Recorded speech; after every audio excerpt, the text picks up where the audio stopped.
Hello everybody, this is Shane R. Monroe from Review Lagoon and NVIDIA Shield Zone. We're going to be looking today at the Chinese GPD knockoff handheld Android, but it looks like a 3DS device.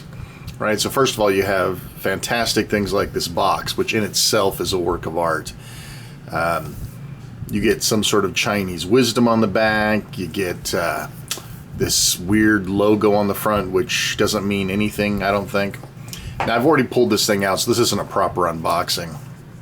But inside the box, you get the regular stuff. You get a little micro USB charger, probably a cheap, crappy charger there. Then, of course, the unit will open in a minute. Inside, you actually get a set of screen protectors, which is cool. And then a very, crappy English type thing that kind of gives you an idea what's going on. And some good English. GPD protection to fix card. I love the interpretations. That kind of gives you an overview of the device.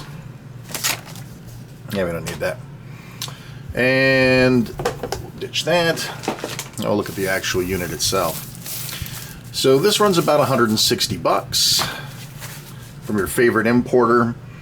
I've seen it cheaper, I've seen it more expensive, but essentially this is what you're looking at. Now, if you're thinking, my goodness, it sure does look like a 3DS, you're right. Let's see if I have my 3DS in here to throw out real quick.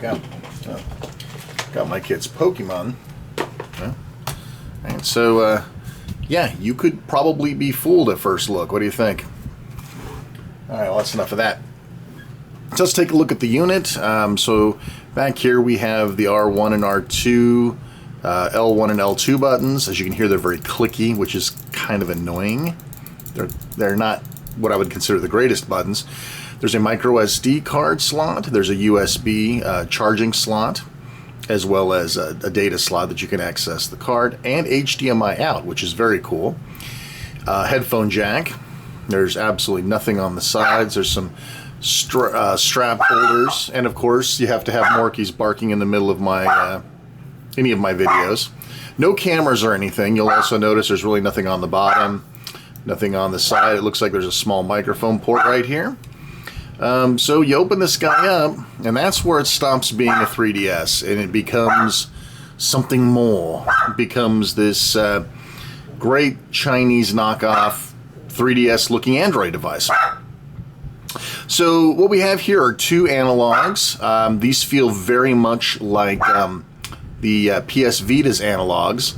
They do not push in. Instead, the buttons for L3 and R3 are here on the side. Kind of weird. But these feel like PS Vitas with slightly lesser quality.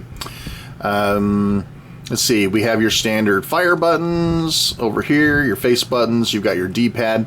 The D-pad's not bad, but it's not great. It's an average D-pad, which is better than a lot of D-pads, quite frankly. Start and select, a back and a home button for the Android functionality, volume rockers, power, a function key, and a game mapper control, which we'll try to look at later. A couple of speakers here. Matte finish kind of hides the fingerprints fairly well. And of course, you've got the screen, which we'll see more here in just a minute. Again, this is a cheap Chinese knockoff. You can already see I've lost one of the rubber thingies. It's going to make me mental. But the hinge is actually multiple position, just like a 3DS. The hinge is actually fairly strong. I mean, there's no real wiggling in the screen. It feels fairly durable. All right, so what we need to learn the most about this machine is it fast enough to run a multitude of emulation and Android games, and is the screen great? Those are the real things you're going to look for and pay for in a device like this. There's a little creak. I guess you can't hear it now. There's a little creak in the plastic. Like I said, this is not super high grade stuff. So keep in mind when you're paying for it, it's not a $200 device. It's more like a $140 device. So with the power button, I think I shut it all the way down before. All right, and I'm going to try to do my best I'm going to go ahead and bring the lights down here a little bit. Bring us a little closer in on the screen. There we go. Hopefully you'll be able to see it better. Here, let me move this. want you guys to be able to get a good idea of the screen quality and keep the reflections off. I'll tell you what, of this whole product, I am most impressed with the screen. It's very, very clean, it's sharp, and it's bright, as you'll see in a few moments here, as soon as it's done booting up. This is a nice cold boot. It does go to sleep, it does suspend, so you don't always have to go through this. Battery life is actually pretty good. I've only had to charge it once or twice since I've gotten it. So it's pretty easy on the juice, or it's got a really big battery. Oh, and so there you have it. That's why it was powered off. Alright, well, we'll just quickly plug it in. This is what you get for not planning your reviews properly. Alright, so now we're back to charging. So, who's this device for? That's the first question. For those of you who maybe were in love with the Shield tablet, or the Shield Portable, you're looking for an emulation device, you're looking for some basic Android gaming, and some classics, you're going to be in good shape. What this also does is it also allows you to game stream. So if you've got a really nice, or more dogs barking, yeah, this is the life I lead. So as you can see, the screen is actually very nice. It's very bright. It's clear. Let me see if I can get you a good shot of this screen while my dogs are barking. Okay? The letters don't look mushy at all. It looks very crisp. These very, very small letters, you can actually read. You know, it's probably pretty hard on the camera. Now, I have done a little bit of aftermarket modification on this thing in terms of adding some new software, but I'll try to point out some of the differences myself of what I've changed and what is built into the system. Sorry, the barking dogs make me crazy. Give them something else to do. All right, so essentially here on the main menu, this is their own custom launcher. This is Android 4.4.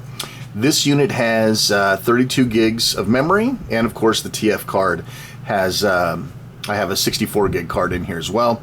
You'll notice the standard sorts of things you would see on Android, your Wi-Fi connection, your clock, battery charging, the standard sort of thing. Using the D-pad, I'm going to try to kind of keep this close if I can, so you guys can get a really good look at what's in here. So first of all, this being from China, this thing is loaded with piracy tools. You know what? I'm going to set it down if I can. This thing is absolutely loaded with tools to pirate stuff you don't own. So I'm going to give you the standard disclaimer. Laws vary from country to country. While this may be legal in China, it may not be legal in your country of origin. So here along the top we have emulators. We have games, which can vary between Android games and some other stuff. We'll get to that. Applications. I've added a lot of these applications, right? There was probably one screen before I added. And this is what you would consider the app launcher, right? Or the app drawer. A lot of this stuff came with it. YouTube came with it. TuneIn Radio. System update. It comes rooted, by the way. It's got basic root. Soul Calibur did not. Skype, Quick Pick, Showbox. We'll talk more about that in a minute. It does come with the Google Play Store built in, so that's cool. I added that emulator. Netflix came installed. Music Match. MX Player came installed. Kodi came installed. Hulu. Game Center, Facebook, ES Explorer, a regular Explorer, downloads was already here, BBC News, a browser, Aptoid, and I don't even know what that AOL is thing. I'm afraid to launch it. And then finally we have settings. So this sort of replaces your basic settings, although the clever man will find settings up here, like in the standard Android location. So yes, the pull downs work. The notifications work just like you would in Android. It does rotate. I don't remember how this behaves if it's rotated, but if you do rotate the device, it does understand rotation. Let's see. So settings, there's all sorts of stuff that comes with it. It comes with a little video guide, which I thought was kind of cool to kind of introduce you to the features of it. Right. So it's sort of a sales pitch trailer. So they're going to tell you all about it. Yeah, who cares? That's probably why MX Player's on. So you have a back button, home button. Right, the home button will take you to whatever screen you're on. And yes, you can use the touchpad. The screen is a touch control, so you can go in and monkey with your brightness, things of that nature. So it goes up. It starts to wash out when you get too bright, so I like to kind of keep it a little low. There's parental controls, basic system information, yeah, what you would expect to see. Storage, it'll tell you what's on your internal memory, as well as your, they call trans flash, which is just micro SD. All right. So applications are applications. If you have Android, even if you have iOS, most of these applications are just regular old applications. We'll look at a couple more specific ones in a minute.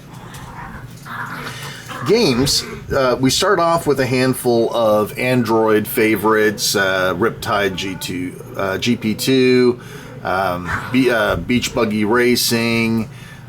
There's a handful of these, and like I said, some of these are Android games, and some of them are like emulated games. The emulations hides very well in here. You don't tend to see the emulation as it's going around. There's a couple of things here, though, that'll be interesting for us to look at. This playable and gamepad assistant. We're going to get back to that. And finally, emulators, the venerable Happy Chick, which is the all-in-one piracy tool with emulation, which, you know, probably steals all your data and sends it to China. And we have this KO Game Box, which is something that's actually kind of cool, and I might actually export this app so I can try it on some of my other devices.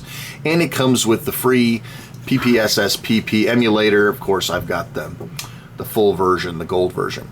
Now, down at the bottom, you'll also notice that this is download area. If you go to arcade, there's yet another curated list of games. These are all using, I think, Final Burn Alpha. So the only thing you're going to see here are probably Capcom games, you know, the ones that people tend to like, King of Fighters, that sort of thing. When it says arcade, it doesn't mean Donkey Kong and Pac-Man. And you do have the ability to add items to this menu. And you can also, well, we'll get to that in a minute. Right, but if it doesn't work with FBA, it will not launch from here. So if you went and got Robotron or Pac-Man and stuffed it into the correct folder, it would show up on here, but it wouldn't run. So there's probably some way to go in there and hack it to use MAME instead, but I don't know. I haven't played with it that much. Next up is N64, and so, of course, again, these are all, you know, nice and illegal ROMs that they pre-install for you. Very nice of them. So we'll look at some of these more specifically later. Super Famicom, so essentially, you know, Super NES. And again, a lot of the venerable favorites are here, already pre-installed. You don't have to download it. You know, Chrono Trigger, Castlevania, Super Mario Kart. So they threw a lot of items in here to get you started. Next is Dreamcast. The only Dreamcast game that they have on here is WWE. It does not run fantastically. It runs okay. But you can put other ROMs in here, apparently. I have not done so. And finally, PS1 comes with Raiden built in. And I don't remember which PlayStation emulator it uses, but again, it tends to keep the emulation side hidden. It wants you to kind of think these are all part of the deal. So you can also change between whether you're looking at your flash, your internal memory, or your TF card, right? So there's also these same folders exist on your TF card, so you can automatically map these over. So that's kind of cool. That's a neat little thing. Let's go back to flash. All right, so for those of you who have not seen Happy Chick and the great amount of piracy involved here. So Happy Chick is a, don't worry, it'll rotate back. Happy Chick is a, yeah, so of course the phone rings, the dogs bark, nothing we can do here. I don't need the update.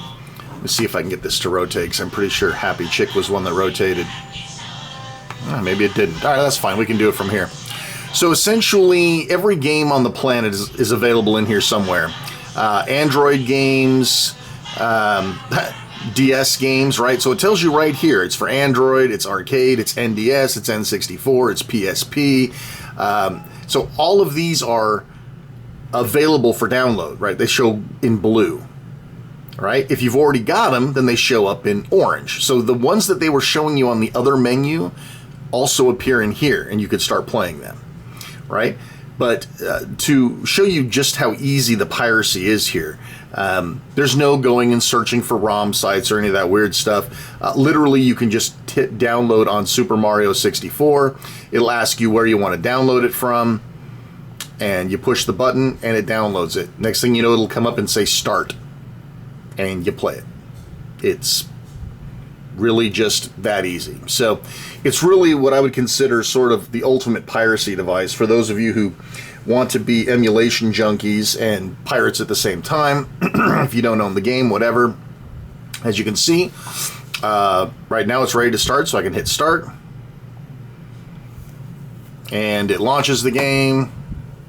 All right.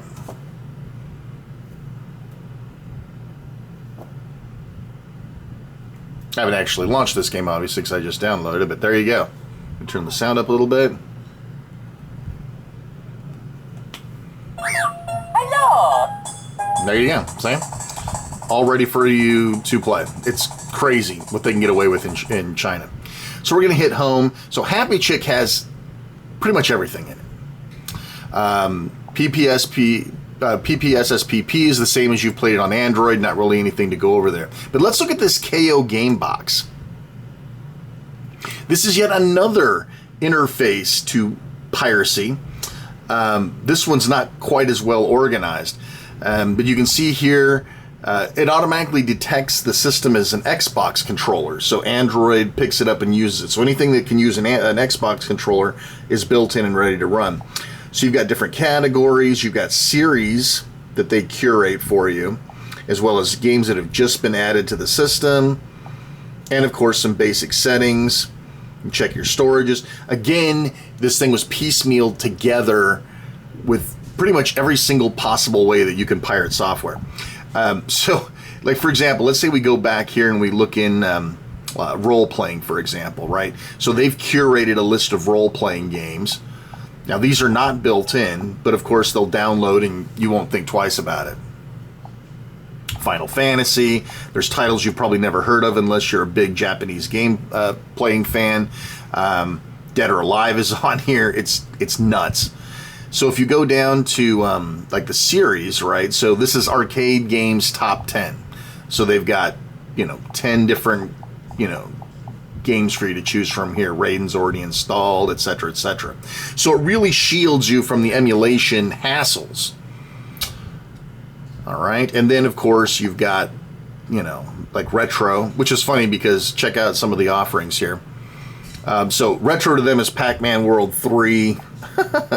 Yeah, so a lot of this is clearly not retro. A lot of it's PSP gaming, Little Big Planet. And again, you can just download all this stuff, if your conscience and your legal. Oh my goodness gracious sakes alive! Now my phone's ringing. You're very tenacious, you know that. That means I didn't answer Mom's phone twice because I'm in the middle of shooting a video. Oh, well, somebody else called her. What's going on?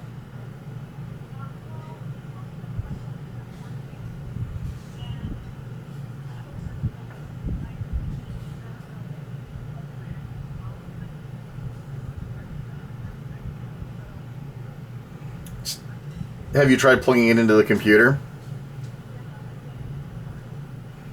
Alright, well, let me finish my video and I'll run something over for you. How about that?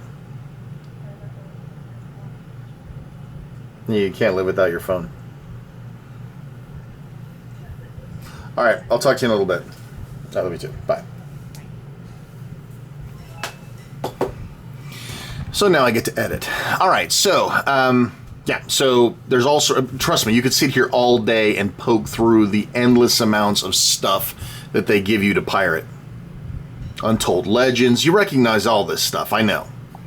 Bomberman, And again, like I said, they conveniently hide it all behind these interfaces, right?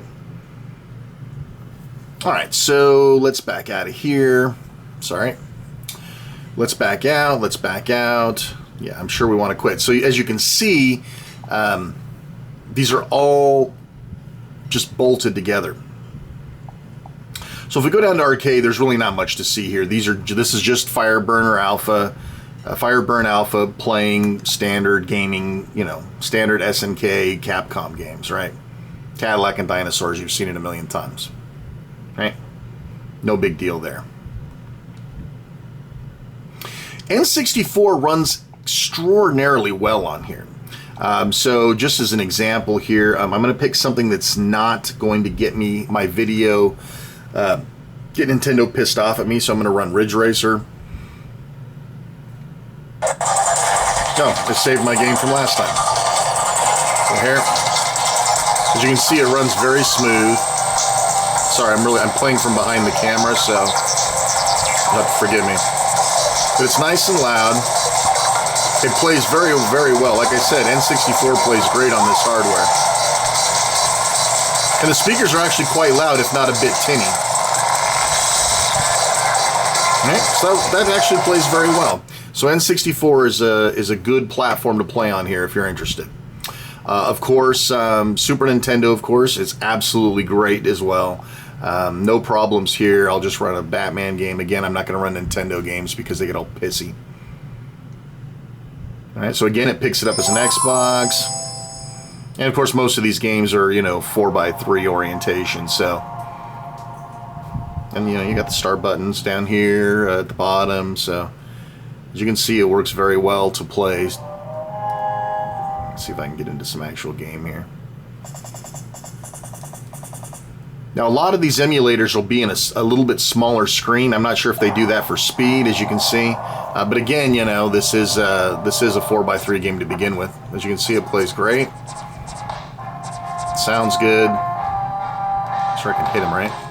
Yeah. So, very nice. Very nice. So if you're going to be playing Super Nintendo, you're in good shape. So you're probably more interested in things like Dreamcast and PlayStation 1.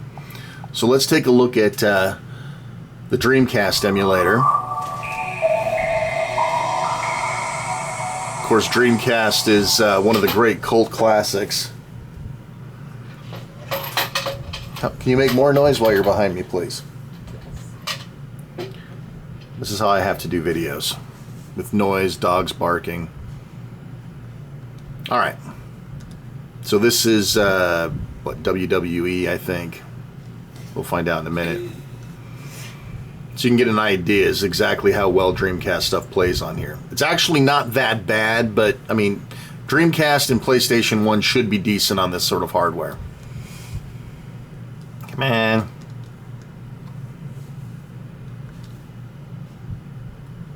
Gotta wait. Oops.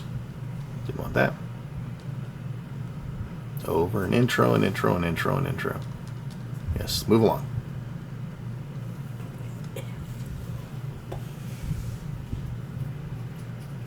No VM, yeah, press start button to save a game, blah, blah, blah.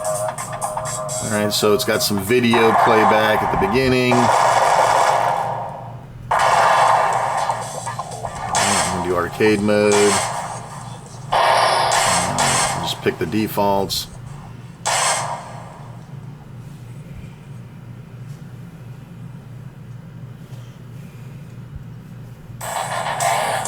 Try to get a little closer to the screen so you guys can see it. Turn the sound down a little bit. So yeah, you can see it's not too bad, right? For Dreamcast anyway. I have no idea how to play this, so you'll have to forgive me if I'm a retard. Alright. Anyway, just so you can see how the thing runs and the frame rate and whatnot. Not too bad. Oops. Alright, so that's Dreamcast. Let's take a look at PlayStation 1 with Raiden. Again, it pops up and it knows that it's an Xbox controller.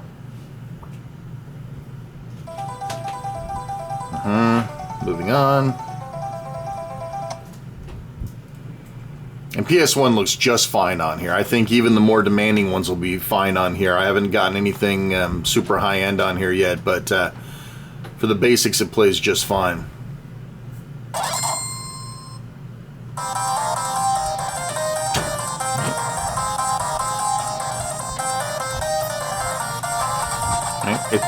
It's rated, okay? You've seen it before. It plays very well.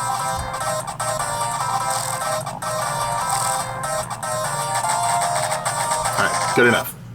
Alright, so that takes care of the emulator section. Now we get to go on to games. So let's take a look at something like Riptide GP2. This is something fairly simple to play. It's easy to see the graphic qualities. To just see what sort of unit this is. Alright, so you'll see the water effects and all that good stuff.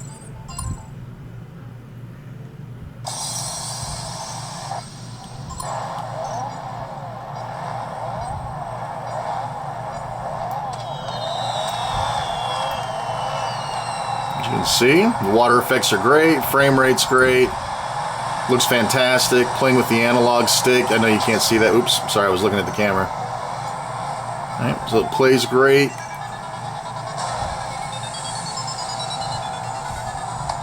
I get a jump here so you guys can see. It looks great, right? Looks just fine. It'll be perfect. Perfect for Android gaming. Yeah, we don't need to see like anything else on here. So applications, there's a full Aptoide store, right? So you do have the Google Play Store, but you also have the Aptoide Store, which is actually very nice.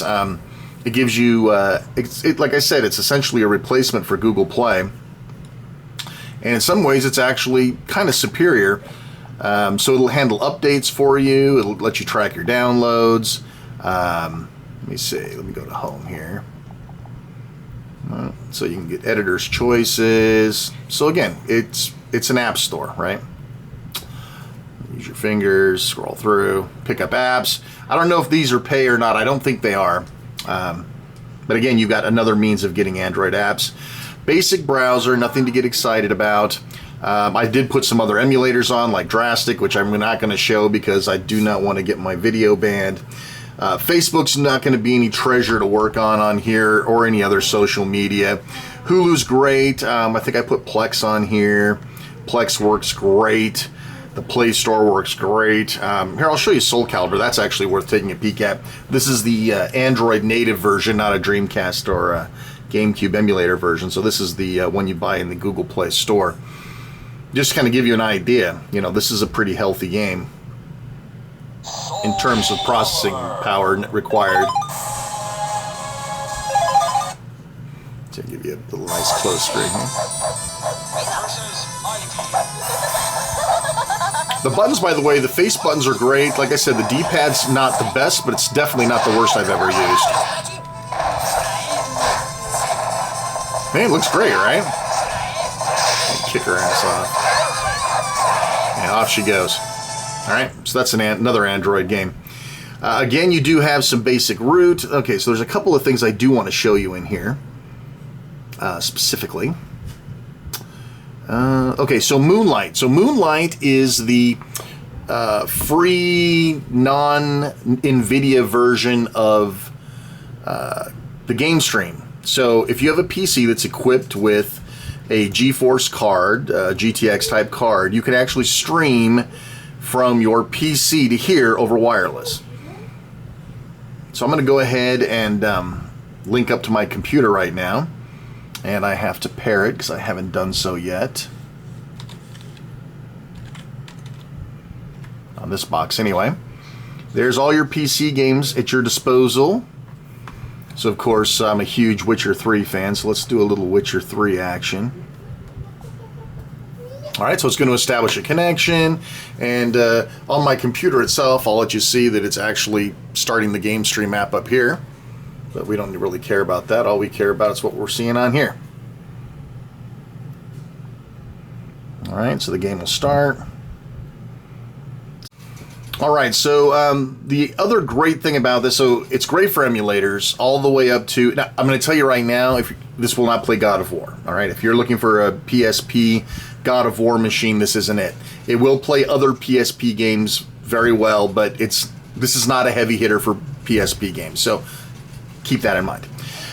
So the other really neat thing about this is an Android gaming machine, is the fact that it's got a built-in game mapper.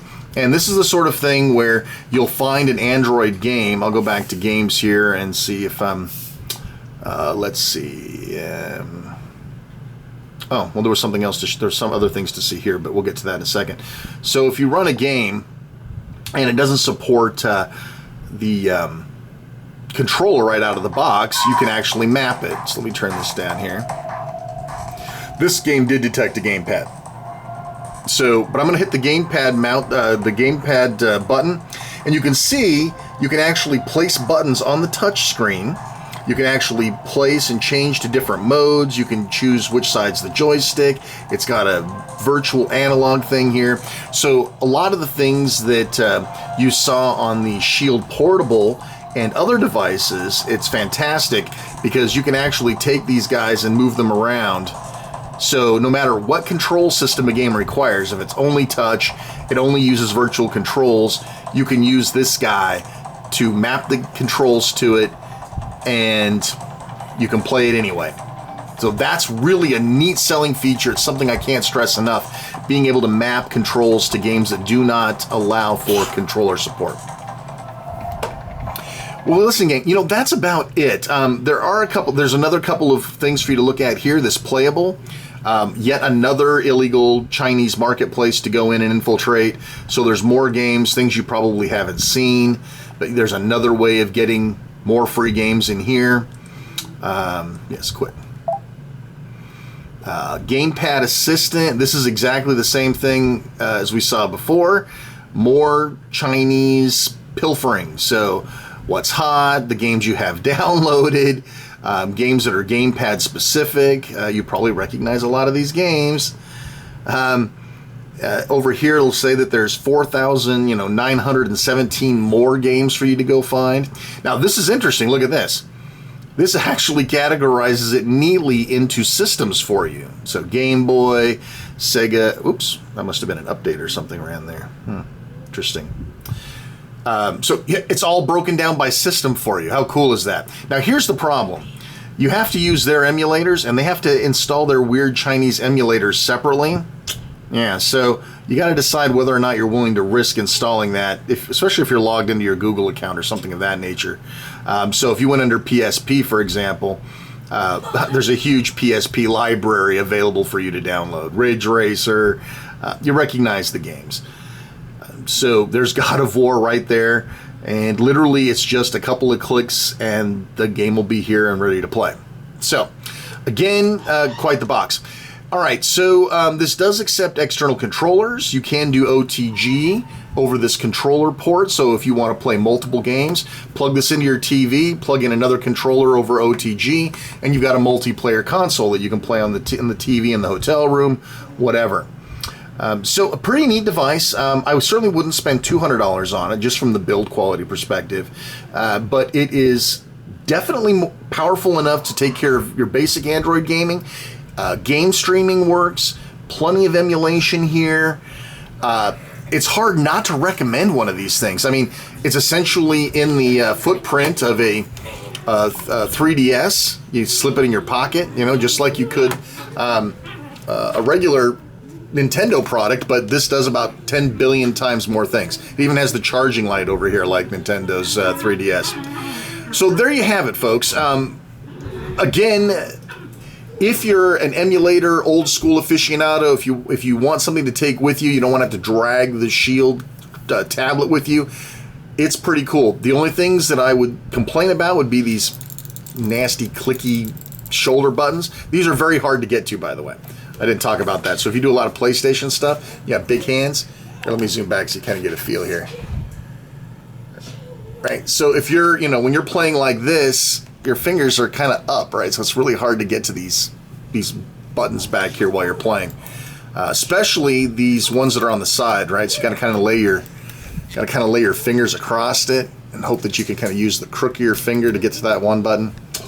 Yeah, it's not great. But listen, for the type of devices, especially if you're a really lazy person and you don't want to have to download your own emulators and set everything up and find the ROMs and things like that, this is a this is a pretty neat device. It's hard not to recommend it, especially if you can pick it up for about 150 or less. Hope you enjoyed looking at this. This is the GPD portable device. You can get it from pretty much any Chinese importer. You can get it from Amazon. Amazon sells them through third-party sellers. So, yeah, add it to your collection. I think you'll be properly pleased. This is Shane R. Monroe with Review Lagoon and NVIDIA Shield Zone. We'll see you next time. And as you can see, we have all of our apps from my computer. These are all compliments of GameStream. So I'm a big Witcher 3 fan. Let's go ahead and launch that. It's going to connect to my computer, which is right above here. So you can poke up there and see that it's connecting to GameStream.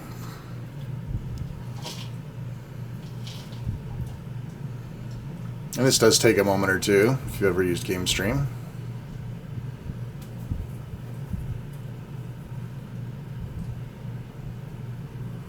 There we go. So now we can look up here and see the game stream is running.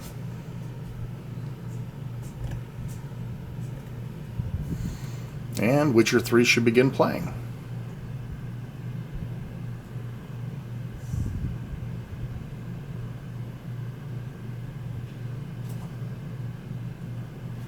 So I'll turn this up a little bit.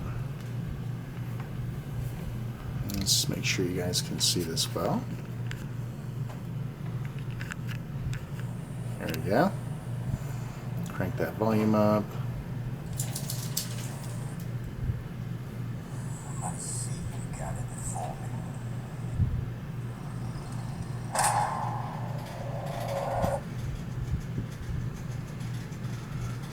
me. I saved on top of this house, and I always die when I walk off of it, so see if I can do a little better this time.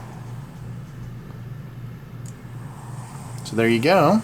You see Witcher 3. Look around. See if I can find a good spot to hop off of here. There we go. Alright. And again, as you can see, this is streaming from my PC. So it's not like I've got the game running natively on here or anything. As you can see, it plays great. Look, nice smooth streaming. It looks great. The screen looks fantastic.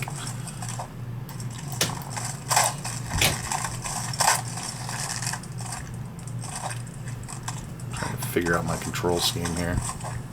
That's locked. No wonder I can't get through. But like I said, plays great. So if you've got a very nice PC at home and you've got all these games stacked up here, now you'll be able to play your favorite games on there as well. I think this is how I got up in this mess to begin with. Anyway, so there you go. There's game streaming for you. Works out very well. Let's see if I can get back up. There you go. There's game streaming right here on the GPD.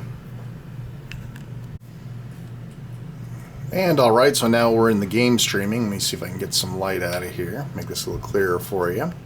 So these are all the games I have available to from my PC to game stream. And we'll just go ahead and throw in Witcher 3. Game of the year, game of the decade. Alright, so what's going on right now is it's transferring control over to the computer, and the computer's setting up a streaming session, which will stream over the Wi-Fi and allow me to play Witcher 3, powered by my computer, but streaming to this device. All the buttons match up and everything is fantastic. This does take a few moments to get started. And if you take a look up at my computer, you'll see that it's actually launching the game as well. All right, so we'll go back down here. That's what you care about. It's a really good view.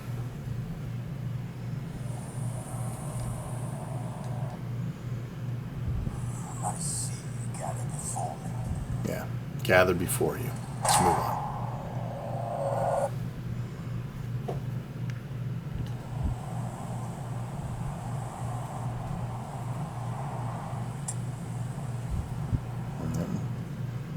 you go. And here we have Witcher 3, looking as gorgeous as ever.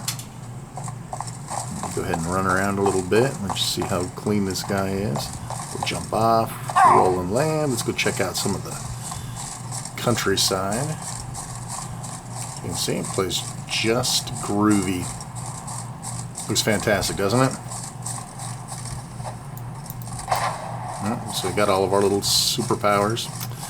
There you go. That's game streaming to this thing. Works pretty darn good, doesn't it? Alright, so that's it for the game streaming part.